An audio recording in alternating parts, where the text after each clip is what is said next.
안녕하세요. 곽복선 교수입니다. 오늘은 원포인트 중국 역사, 한 글자의 천금, 왕발이란 제목으로 말씀드리겠습니다. 중국 역사에서 천재, 그러면 두 왕씨가 꼽힙니다.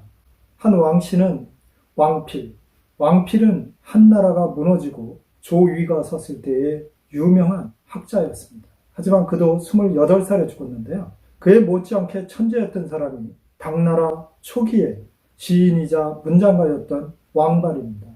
왕발 그러면 중국을 조금 아시는 분들은 등왕각이 바로 머리에 떠오르실 텐데요. 중국에서 양자강 이남에, 즉 강남의 3대 누가, 그러면 우한의 황학무, 악양의 악양무, 남창의 등왕각을 꼽고 있습니다. 왕발은 이 등왕각 소를 써서 문명을 떨쳤던 아주 천재 중에 천재인데요.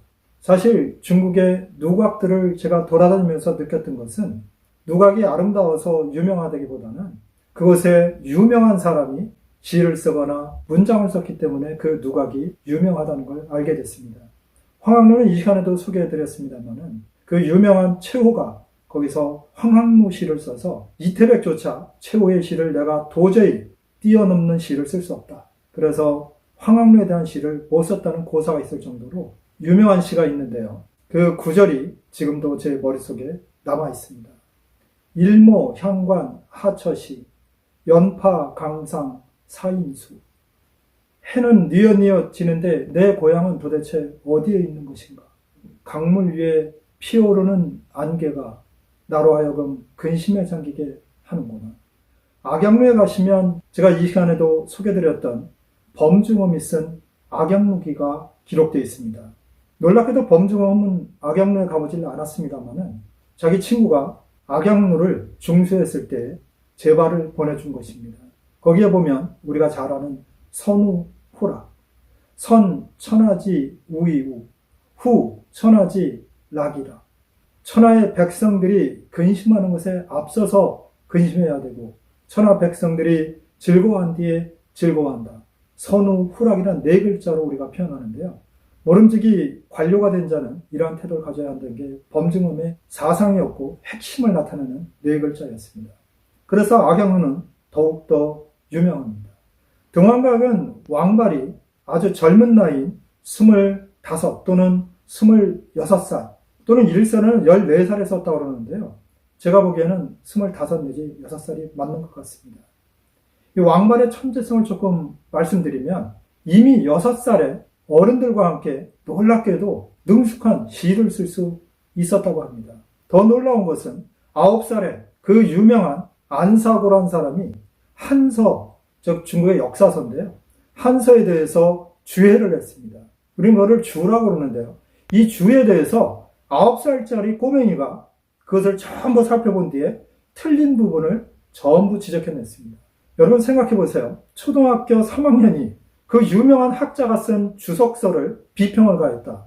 천재 중에 천재죠. 14살이 됐을 때는 육경은 물론 주역까지 다 띈 천재였습니다. 그리고 아직 성년이 안 된 17살의 나이에 과거에 급제합니다. 그래서 사실 조정에서 말이 많았습니다. 나이가 어린 사람을 어떻게 관료를 시키냐, 여러 가지 말이 많았는데 그의 천재성을 높이 사서 그에게 조삼랑이라는 지위를 줍니다. 그리고 나서 고종의 명으로 그의 아들인 패왕의 시독이 됩니다. 시독이라는 것은 왕자들을 가르치는 그런 자리에 있는 것입니다. 즉 학문이 뛰어난 사람들이 주로 시독을 하는데요. 17살짜리가 시독을 한 것입니다. 이거 역사상 없는 일입니다. 그래서 패왕도 왕말을 무지무지 좋아했는데요. 하루는 패왕과 그의 형제인 영왕이 닭싸움을 했습니다. 서로 가지고 있는 닭을 가지고 이제 싸움을 붙인 것이죠. 그걸 보고 패왕 편이었던 왕발이 글을 하나 썼습니다.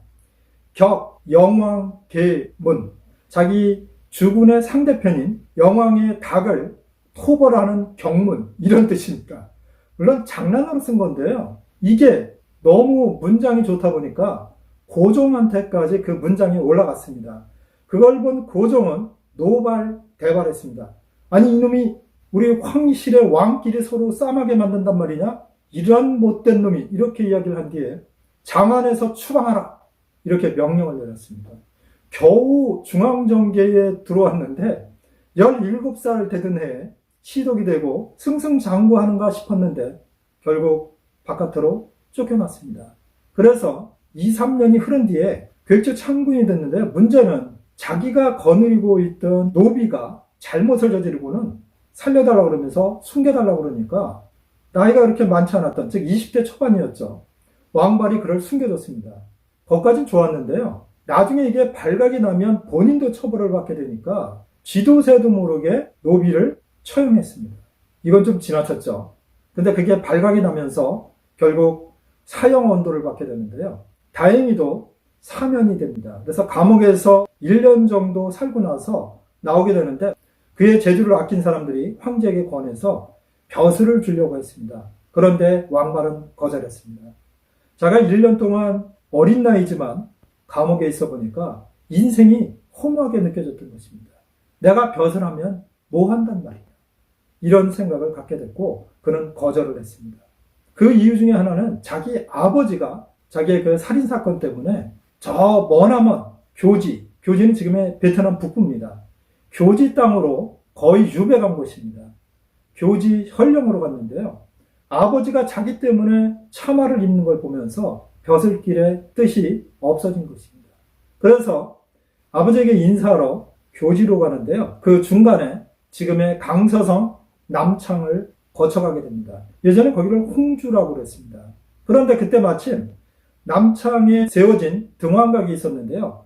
등왕각은 당나라 고조 이연의 아들인 등왕이 세운 누각입니다. 그 당시 등왕이 그것에 도독을 하고 있었는데요. 20년 후에 홍주 도독으로 온 연백서란 사람이 그것을 다시 중건했습니다. 그리고 잔치를 여는 그 날짜에 공교롭게도 왕발이 참가하게 된 것입니다. 원래 연백서는 자기 사위에게 미리 귀뜸을 줬습니다. 내가 그날 글을 쓰게 할 테니 네가 미리 준비를 했다가 글을 발표하거라.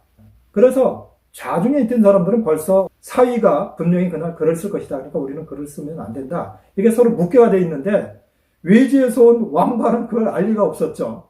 염도독이 자 오늘 이렇게 중건을 해서 등왕각이 다시 썼으니 얼마나 기쁜 날이요. 이걸 기념해서 글을 한번 썼으면 좋겠소. 아무도 쓰려고 하지 않는데 왕발이 나서서 제가 쓰겠습니다. 그리고는 일필휘지로 그냥 썼습니다.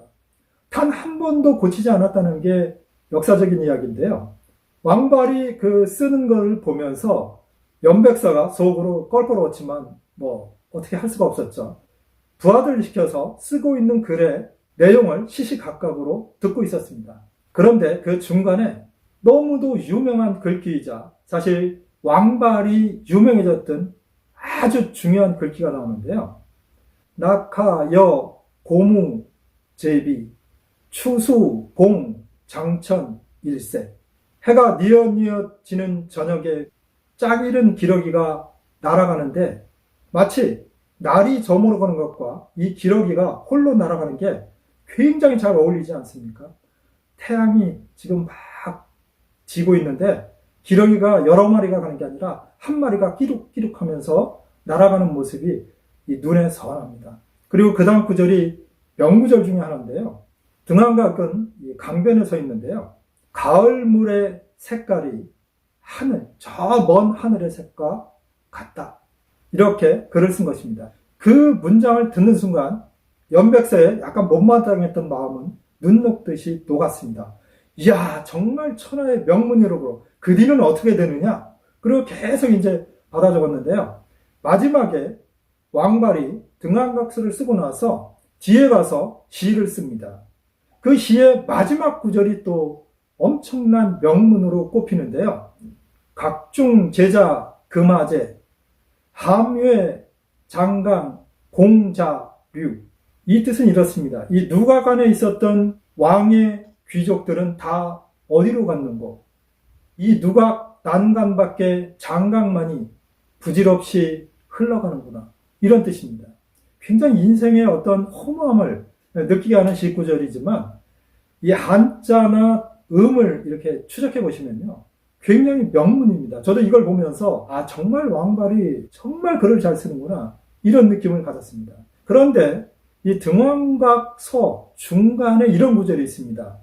지운 불제, 운때가 고르지 않아서 명도 다천, 삶의 길이 너무도 껄끄럽구나, 이런 뜻입니다.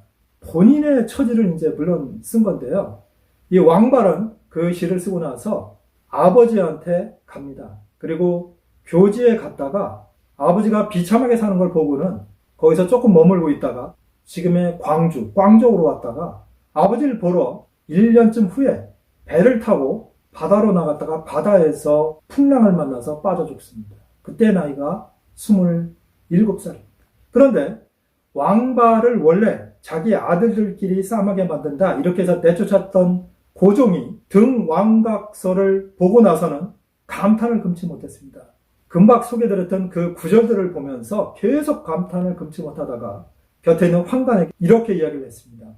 내가 이 왕발을 잘못 보았다. 그 닭들이 싸움하는 것에 대한 경문을 썼을 때 잘못 판단해서 그를 내쫓았는데 이러한 천재적인 사람을 어떻게 내가 내쫓을 수 있겠느냐. 빨리 불러들여라. 그리고 환관이 머뭇머뭇대다가 한 말을 올립니다. 왕발은 이미 죽었습니다. 그 이야기를 듣는 순간 고종은 탄식을 하면서 컷이 우리말로 하면 가석인데요. 정말로 아깝구나 이렇게 3번을 거듭했다고 합니다. 그래서 굉장히 유명한 이 가석 3탄이라는 말이 나오는데요. 그럴 정도로 왕발에 대한 재주를 아꼈지만 결국은 왕발은 27살에 죽습니다. 근데 제가 제목에 한 글자의 천금이라는 제목을 썼는데요. 아까 말씀드린 등왕각서의 마지막 구절에 보시면 함외 장강 공자리란 표현이 있습니다. 그런데 왕발이 일부러 공자를 빼버리고, 즉 함외 장강 그리고 공란으로 놔두고 자류 이렇게 하고는 등왕각서를 홍주 도덕인 연백서에게 주고는 자기 처소로 떠나가 버렸습니다. 거기에 있던 사람들이 글을 쭉 읽어보고는 감탄을 금치 못하다가 마지막 구절에 글자가 하나가 빠진 걸 보고는 서로 추측을 하기 시작했습니다. 여기 무슨 글자가 들어가면 적합할까? 근데 서로 맞출 수가 없어서 결국 염도덕이 자기 하인을 시켜서 빨리 가서 왕발에게 물어봐라. 그래서 이제 하인이 가서 왕발한테 이야기하니까 왕발이 웃으면서 그 쓸데없는 걸 물으러 오는구나. 이거는 내가 그냥 가르쳐 줄 수가 없다. 천금을 주면 내가 이걸 알려주겠다. 왕발은 사실은 장난기 섞인 얘기를 한 것입니다. 고지 곧대로 드는 하인이 염도덕한테 가서 왕발이 천금을 줘야만 이 글자를 알려드린답니다. 그러니까 연백사 좀 기분이 나빴죠. 아무리 그래도 그렇지. 하지만 연백사도 궁금했기 때문에 거기에 있던 모든 사람을 거느리고 왕발이 있는 처소를 갔다고 합니다. 왕발이 나와서 이제 마중을 하면서 아니 이렇게 바쁘신데 어떻게 이렇게 걸음을 하시냐. 여기 공란은 사실 그렇게 중요한 글자가 아니다.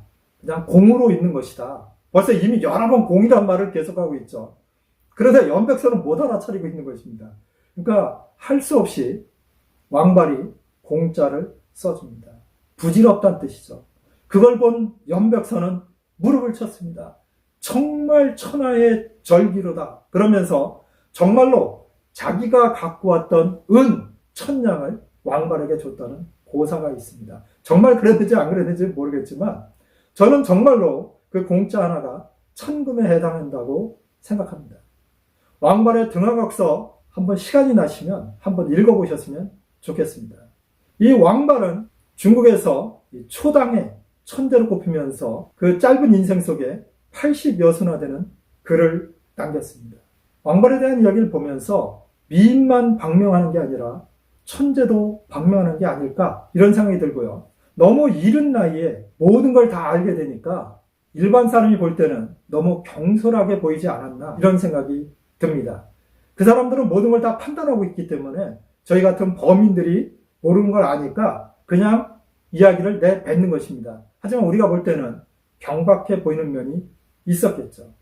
오늘은 중국 역사에서 초당 4걸로 꼽히면서 유명한 시인이자 문장가이지만 그의 뜻을 이루지 못하고 27살 젊은 나이에 죽었던, 하지만 등왕각서로 인해서 수백 년 동안 중국 역사에 가장 뛰어난 문장가로 일컬어졌던 왕발에 관한 이야기를 드렸습니다. 다음번에는 좀 더 재미있고 유익한 이야기로 찾아뵙겠습니다. 시청해주셔서 감사합니다.